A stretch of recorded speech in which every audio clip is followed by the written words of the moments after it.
Good morning, everybody. Welcome to this Friday's edition. We brought in the A team. We have Craig with us today. Craig, how are you, brother? Well, it might be the D team, but that's fine. I'll take A when I can get it. I didn't get many in school, so I'll take this one. That sounds good. There you go. Craig, I know you're in Alaska today. You're going to be meeting with a consortium of school superintendents up in the Nebraska area.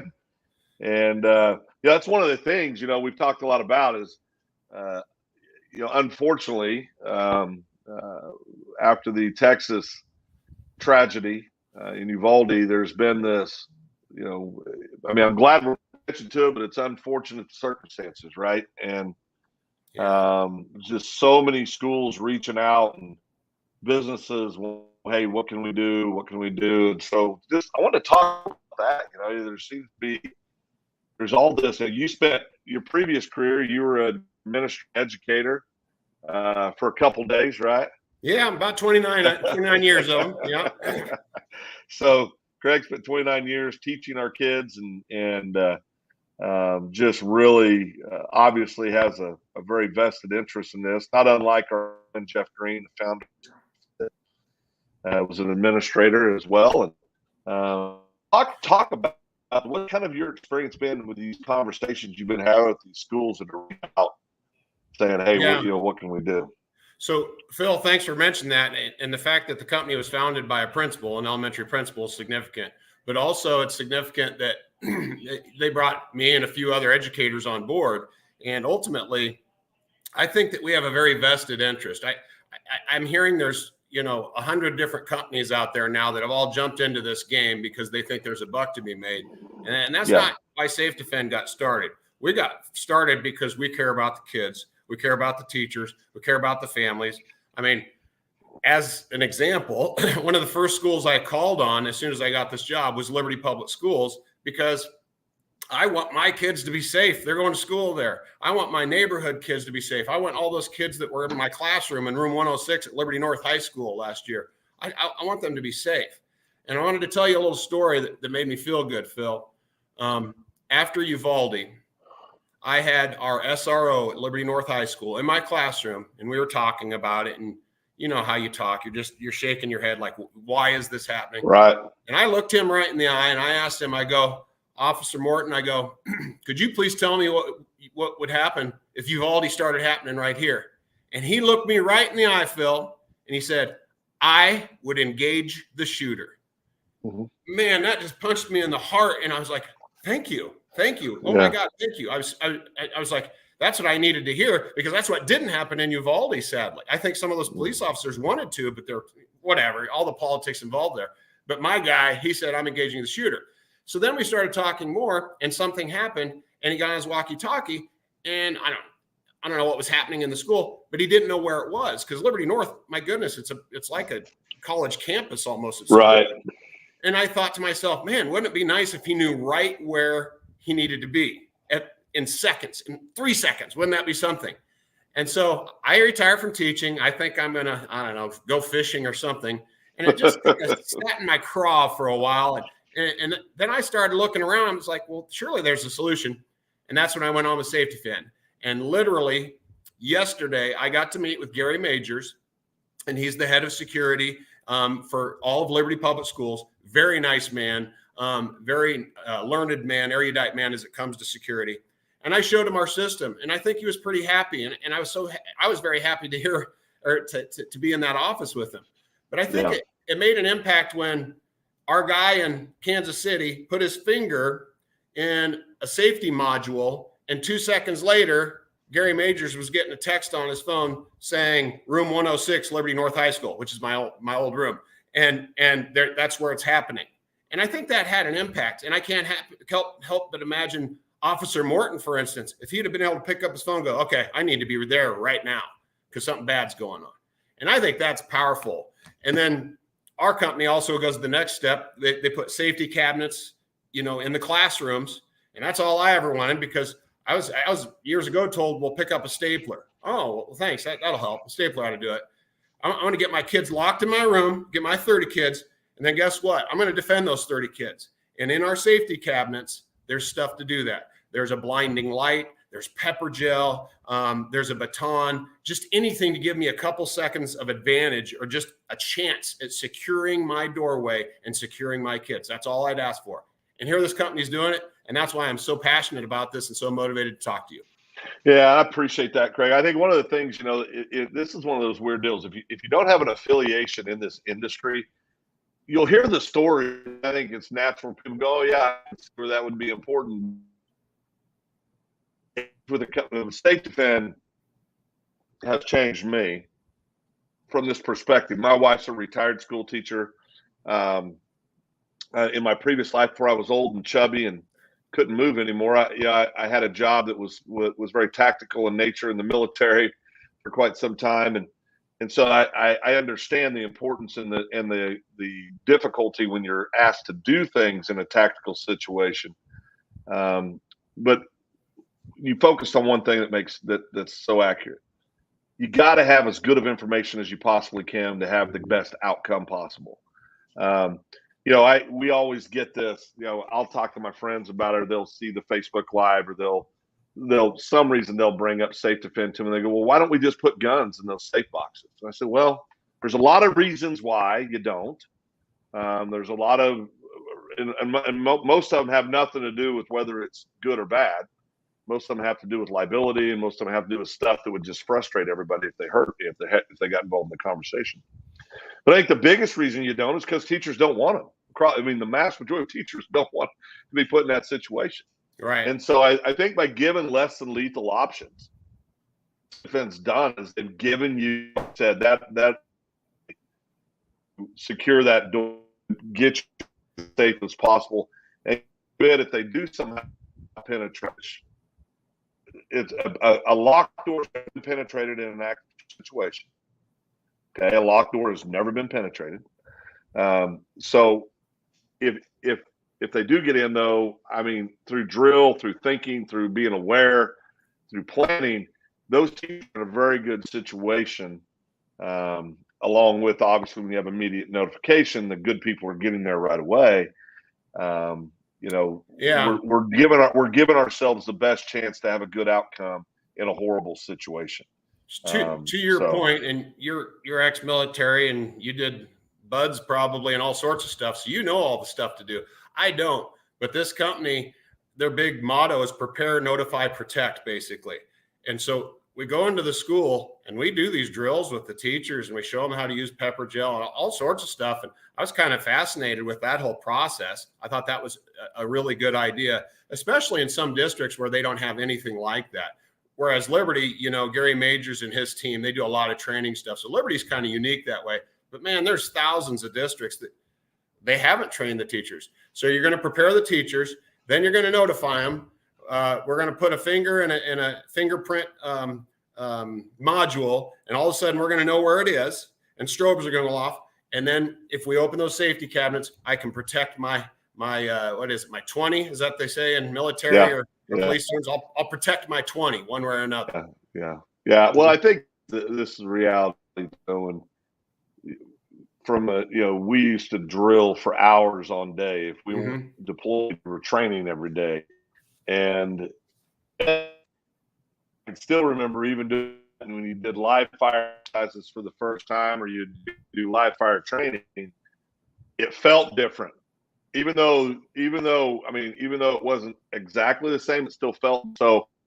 For people that every day to deal with this stuff, and so I ask somebody that's teaching in at junior high, to step up and do things that they're trained to do. Forget about whether they have the personality for it or whatever. It's really about training, right? But I think you hit on a key point. You said Liberty does a good job of training. I think it's true. I think there are schools that do better jobs than others. But I think for a lot of reasons, we're not training the real stuff that matters. I will see schools, and I'll just speak to a school I know personally. They wouldn't spend all this money on cameras and all these things that do nothing, have nothing to do with notion, have nothing to do with preparedness. Cameras are great after the fact. Yeah.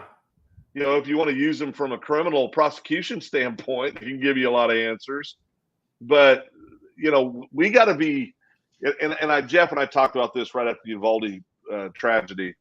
We got to quit soft talking. We got to quit nice talking about everything.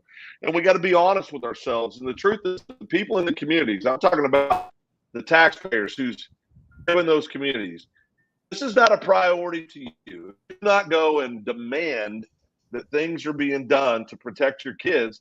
It's not going to change, because it's one of those deals that, in my opinion, everybody does the same thing, right? I mean, I'm always amazed by this. They always say, well, it would never happen here. Every time it's ever happened, and at one point people said, well, that would never happen here. Mm-hmm. I mean, it's that false belief that you're somehow immune to these kind of tragedies occurring. But it's got to be a priority for the taxpayers, for the citizens of that community, to make sure that it's a priority. If we can afford to go spend millions of dollars on buildings and football fields and baseball facilities and soccer complexes, I believe there's money out there, our kids are safe. Absolutely. So you brought up one last thing, Phil, that I've never experienced. I think my biggest regret is I never served my country directly or indirectly in the military, but you did that live fire. And all I can think about, I've read a lot of books and listened to a lot of podcasts, is when the stuff hits the fan, you know what I'm talking about, all of a sudden your fine motor skills change. And that's why they train you up and train you up and train you up. Well, we can train teachers up and stuff, but I'm here to tell you, I've seen enough videos now and I've done enough training now that if I have to get on my phone and dial a number and do this app and do that, and then there's a bad guy on the screen, it all goes away. And in fact, in Uvalde, that principal claims she used the app and it never worked. So nobody knew what was going on. Or this latest one that I'm hearing a lot about, and I'll speak not from SafeDefend, just as a teacher, they use lanyards or they use things and they're pressing buttons. Well, hey, that's a great idea until a teacher feels threatened because Johnny called them a name and they're pressing a button. Well, if I get about 30 alarms in a month as a teacher, that's called alarm fatigue. And I hate to say this, but it used to happen to me. The fire alarm would go off and I'm like, if I had kids, I'd of course take them outside. But as a teacher, if I was in my room, I was like, I think I'll just sit this one out and keep grading papers. And that happens. That's real life. And that's what's going on with some of these, I don't want to call them fly-by-night companies. That's probably not fair, but they've just kind of sprung up out of nowhere. And I don't know that they've done the research, and I don't know that they have the vested interest that we do. Well, I think I will say this. I'll say this. I'm not a technology guy as far as, I know how to use technology. I would have never guessed that, Phil. I'd have never guessed that. I'm more of a big chief and crayon kind of guy. but I will say this. There is an app for everything. Yeah. Apps are easy to create. They don't take a lot of money. They take some money, but not a lot of money in the grand scheme of things. And everybody's got an app for everything. And so you just hit this button if you want this, and you just hit this button if you want that. You just hit, and look how easy it is. And that's wonderful when you're not in the fog of war. That's wonderful when pucker factor is so high, you can't think straight. That's all great when that happens. You can go in there and hit the right button. But if you got somebody standing outside your door, when you got 20 to 30 souls in the room that you're responsible for, not to mention yourself, and you're hearing 5.56 rounds go off, 2 feet away. Let me talk about, there is no such thing as fine motor skills. All that goes away, kids. Right. It all goes away. Your ability to think clearly and do things, if you haven't prepared, if you haven't trained, if you don't have an easy, what I call idiot-proof process in place, because I'm talking about myself, when I go to a public place, I go to a movie theater after the deal in Aurora, Colorado years ago. Yeah. I go to a movie theater. There's 2 things very different about me now when I go to a movie theater. And I'm a guy that I always scan rooms anyway. That's just, you can't do what we used to do years ago. And that stuff doesn't leave you. I scan everywhere I go. I'm always looking. I'm always trying to see what's in the room with me. If this happens, where am I going? What's my exit plan? How am I going to get my wife or my kids or myself out of this scenario? What's the easiest way to do this or that? And we've got to be teaching real world stuff. Not, I got an app, and if you just hit this little lanyard or you just push this little button, everything's all better. No, notification's part of it. Mm-hmm. That's just part of it. Right. It's not, it doesn't end there. Right. And so and I'm with you. These are good people trying to help. I'm not saying, I'm not cynical about people that that have app programs. I just know they don't work. Right. So it's not that they're not trying to get something over on somebody. They obviously have a belief it does. I just know it doesn't. Right. We were at KCK Public Schools yesterday helping enroll teachers. And so we get one fingerprint and then we get the other fingerprint to make sure that it works. And we talked about the system with them. And there were so many, it was an elementary school. There were so many young teachers going, so I just put my finger in there and bells and whistles go off and you know where the bad guy is and I can run to my room. I go, that's exactly it. And she goes, okay. And you can see the relief there. And anybody, even under fire, I hate to use that word, can remember to put their finger on a fingerprint. Yeah. That's the one thing. That's not a fine motor skill. That's something that you practice and things like that. And so that's one really nice part about this system that it is idiot proof, literally idiot proof. And that's for guys like me. I like to hear that. Yeah, it's important for guys like us, Craig. Yeah, that's right. That's right. So, well, brother, I know that you have a full day today. Hopefully, I believe you're at your in-laws right now. Is that I'm correct? in Falls City, Nebraska. Go Huskers. Well, hopefully your in-laws make you do a little work around the place before you go to your meeting. I think you that's only see right. That clock over my head right here? I can't remember. I had to adjust that clock last night. So all right. Well, but I did have to say go Huskers. But Phil, you didn't bite. You're not telling anybody you're from Oklahoma. See, so listen, I didn't want to brag or boast. Oh, okay. All right. Well, that used to mean something when I'd say Huskers Sooners. It doesn't mean much anymore, at least to Huskers anymore, darn it. Well, for guys like us, that are football guys, when you said Nebraska Cornhuskers and Oklahoma Sooners, it did mean something. There you go. Okay. And no, there's no doubt. And it still does to me. Of course, when I think Nebraska football, I think Coach Osborne, I think, Charlie McBride, I think, I think Coach Solich when they were coordinators, not when they were coordinators. And I think about all the greats, that are out there, with Nebraska football. It's been heartbreaking for a college football fan like me to watch Nebraska football the last decade. It's been very hard. You ought to actually trying to be one. Then you really know true heartbreak. But you know what? Hey, it's all cyclical. I remember when Alabama wasn't good. Yeah, that's true. Let's hope that happens again. So everybody gets their chance. Everybody gets their time there. I got a friend here, the T of Texas, says no love for Texas. I love Texas. They're a great baseball state. There you go. Craig, have fun. Have fun, Craig. Enjoy your time, everybody. there. We appreciate you. We'll talk soon. Take care, brother. Bye-bye. All right, brother. Bye-bye.